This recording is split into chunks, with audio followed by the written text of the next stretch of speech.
In the waning years of the 14th century, a chilling drama played out on the frigid northern seas.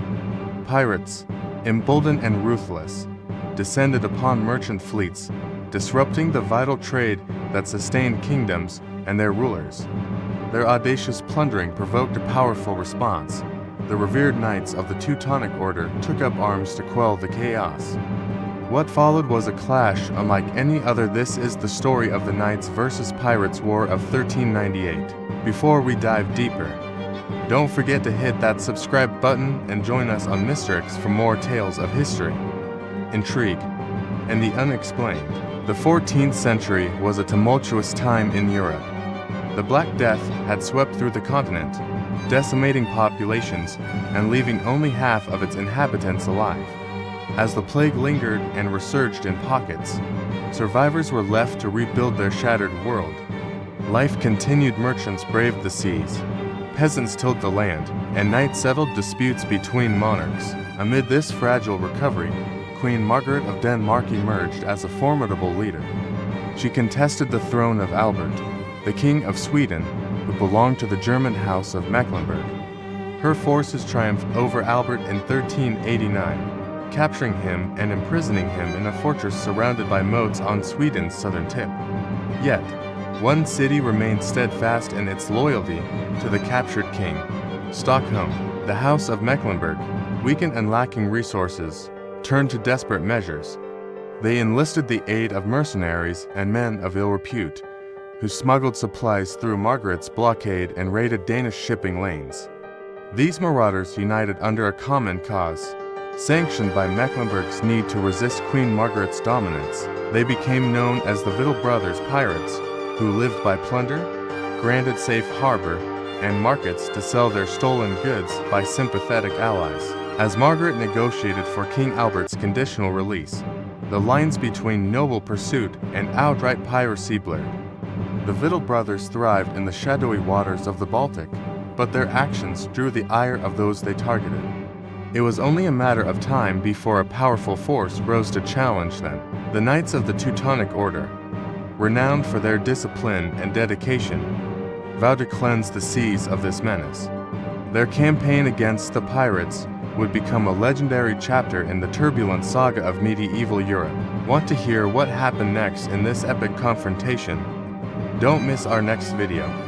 Subscribe to MysteryX and explore the gripping stories of history that continue to captivate the imagination. And remember to check out ODU to create a website that's as professional and efficient as you are. Stay curious, stay bold, and we'll see you in the next adventure. The fall of the Little Brothers, pirates, betrayal, and the Knights' Crusade. The power of the infamous Little Brothers began to crumble as their once feared unity splintered into chaos. No longer a disciplined force, rogue members of the Brethren turned to unchecked violence. Some raided the coastlines, with Bergen, Norway, falling victim to their savage attacks. Others dissolved into smaller groups, acting as mercenaries in local conflicts or robbing ships indiscriminately, heedless of allegiances. Though they claimed loyalty to King Albert, their actions betrayed all sides. One chronicler mourned their unchecked menace. They threatened the entire sea and all merchants, robbing both friend and foe, closing the way to Scania. The lucrative trade of salt herring and other precious goods ground to a halt under their reign of terror. In 1395, Queen Margaret released King Albert, securing his freedom with the promise of silver. This act cemented her consolidation of power, uniting Denmark, Norway, and Sweden under her rule and that of her grandnephew. Yet, even with Albert's freedom, the Little Brothers refused to surrender their dominion over the seas. They fortified their base on the strategically critical island of Gotland, with its main stronghold in the fortified city of Visby. For a time, King Albert's son, Eric, maintained a semblance of political authority on Gotland. However, his death in 1397 marked the end of any pretense of legitimate governance. The pirates, under the command of Captain Sven Storr, grew bolder. Ironically, Sven had been sent by Queen Margaret to govern Gotland in her name. Instead, he turned traitor, joining the very pirates he was tasked to suppress. Under his leadership, the Vittel brothers arrogantly declared themselves friends of God and enemies of all the world. This bold defiance could not be ignored. Conrad von Jungingen, the grandmother of the Teutonic Order, recognized the grave threat posed by the pirate haven. The island is in the middle of the sea, he warned, so that much evil can be done if it comes into the hands of evil men. The Teutonic Order, a crusading brotherhood forged centuries earlier in the Holy Land, was renowned for its ruthless discipline and military precision. Their shining blades, once turned against pagan strongholds, were now raised to cleanse Gotland of its pirate scourge. The clash between the old order of chivalry and the lawless pirates would become a defining battle of its time, a struggle for dominance over the seas and a fight to restore order in the north. The question lingered: could the Teutonic Order's might break the pirate stranglehold, or would Gotland remain a bastion of chaos, defying the will of kingdoms? Stay tuned for the next chapter in this epic tale of treachery, conquest, and the battle for control of the Baltic. As winter's icy grip began to loosen, the Teutonic Order finalized their plans to crush the Vittel brothers once and for all. Their embattled dominion, marked by the Black Cross, had extended its reach across the Baltic. Yet, their hold over trade and security was challenged by the unchecked menace of piracy. While the Hanseatic League, an influential network of northern towns and merchants, had long dominated trade and politics in these seas, its inability to eliminate the Vittel brothers signaled a dire need for action. The Vittel brothers, though fragmented and increasingly rogue, found refuge on Gotland during the harsh winter months. For the Order, this presented a rare opportunity to confront their enemy in one decisive campaign. Secretly, the grandmother of the Teutonic Order raised an invasion force of 4,000 men from Prussian towns. Among them were 50 knights, alongside mercenaries and professional soldiers. Gone were the days of towering great helms on the battlefield. The knights now favored bassinets and kettle hats, reflecting the transition toward more effective plate armor. Their troops wore reinforced breastplates, padded garments, and limb protection.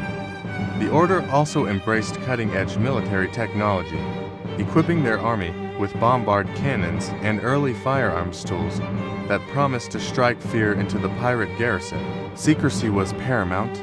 Queen Margaret of Denmark, whose influence had grown significantly, could not be allowed to claim Gotland for herself should the knights succeed.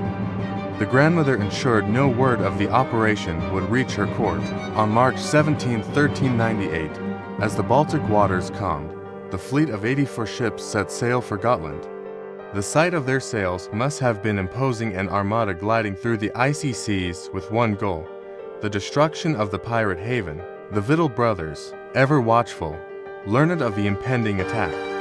The garrison of Visby, numbering around 400, took command of the city's walls and towers.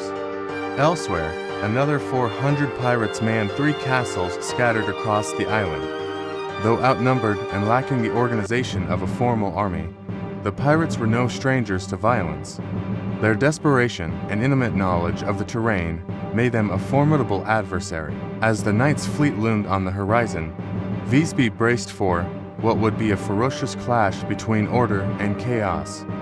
The siege of Gotland would test the might of the Teutonic Order against the cunning of the Vittel brothers in a battle that would decide the future of the Baltic. Would the knights prevail and bring peace to the seas? Or would the pirates defy the odds and carve their own legacy from blood and defiance? The answer lay in the fires that would soon engulf Gotland's shores, the fall of the Vittel brothers, the end of a pirate era. The pirates, equipped with a mix of stolen and well-crafted arms and armor, prepared for the inevitable confrontation. On March 21st, the Teutonic fleet reached the shores of Gotland, landing near one of the pirate castles. The arrival was met with resistance, though the exact details remain shrouded in the chaos of history. Blades clashed, spears were thrown, and crossbow bolts flew as the knights pressed forward. Any defenders on the beach were quickly overwhelmed, leaving the invaders free to establish a foothold. The cold air was unrelenting, sharp as steel, and snow draped the island like a funeral shroud. The winter's grip posed challenges. The Teutonic forces struggled to transport their artillery, but they remained undeterred. The army marched north toward Visby, their presence heralded by an ominous sense of dread. Sven Sture, along with Duke John of Mecklenburg, attempted to negotiate with the advancing knights, but the Teutonic fleet had already blocked the harbor, cutting off any escape by sea. As the army emerged through the snow and set up outside the walls of Visby, the pirates' fate was sealed. The people of Visby, exhausted and starving under the pirates' rule, harbored little loyalty to their overlords. A siege was impossible due to scarce resources, so the knights launched a direct assault. They stormed the city in a terrifying display of power, forcing Sven Sture and his Vittel brothers to surrender. On April 5th, terms were agreed upon. The pirates would evacuate Gotland, leaving all their possessions behind. Their castles would be burned, their strongholds razed. A grim ultimatum was delivered by sunset on April 7th. Any pirate still on the island would face death. In the days that followed, the pirates, numbering around 400, departed under Sven Sture's command. The Teutonic Knights swept across the island, eradicating what remained of their strongholds. Smoke filled the sky as the castles of the Vittel brothers were reduced to ashes, marking the end of their reign. The blood of the outlaws stained the frozen earth as the knights carried out their orders without mercy. The pirates, once servants of political ambitions, were now cast aside as tools no longer needed. Such was the shifting tide of power. A pirate today could be upon tomorrow, and a king's favor could swiftly turn to scorn. Thus, the campaign ended, leaving the Teutonic Order triumphant, the pirates defeated, and Gotland forever changed. But one question lingered in the silence of the smoldering ruins. How many more would rise from the ashes, drawn to the allure of freedom and fortune on the open seas? The legacy of Gotland, from triumph to folklore. The Teutonic Knights' conquest of Gotland was swift, completed in just a few weeks. Yet, the campaign came at a high cost. The Order, constantly engaged in warfare on the continent and struggling with internal dissent, could not maintain control over the island for long. A few years later, Queen Margaret reclaimed Gotland, and in 1408, the Teutonic Order ceded the island entirely. King Albert, who had failed to pay the promise over for his freedom, was forced to relinquish Stockholm. Meanwhile, the remnants of the Vittel brothers dissolved into the shadows, their presence reduced to whispers and legend. In the desolate corners of the Grey Seas, scattered pirates continued their trade, stealing and hiding until their exploits were immortalized in folklore. Tales of notorious figures like Klaus Störtebeker, a heavy-drinking noble-turned-pirate, became the stuff of harbor legends. His daring escapades ended in capture and execution, along with his loyal crew.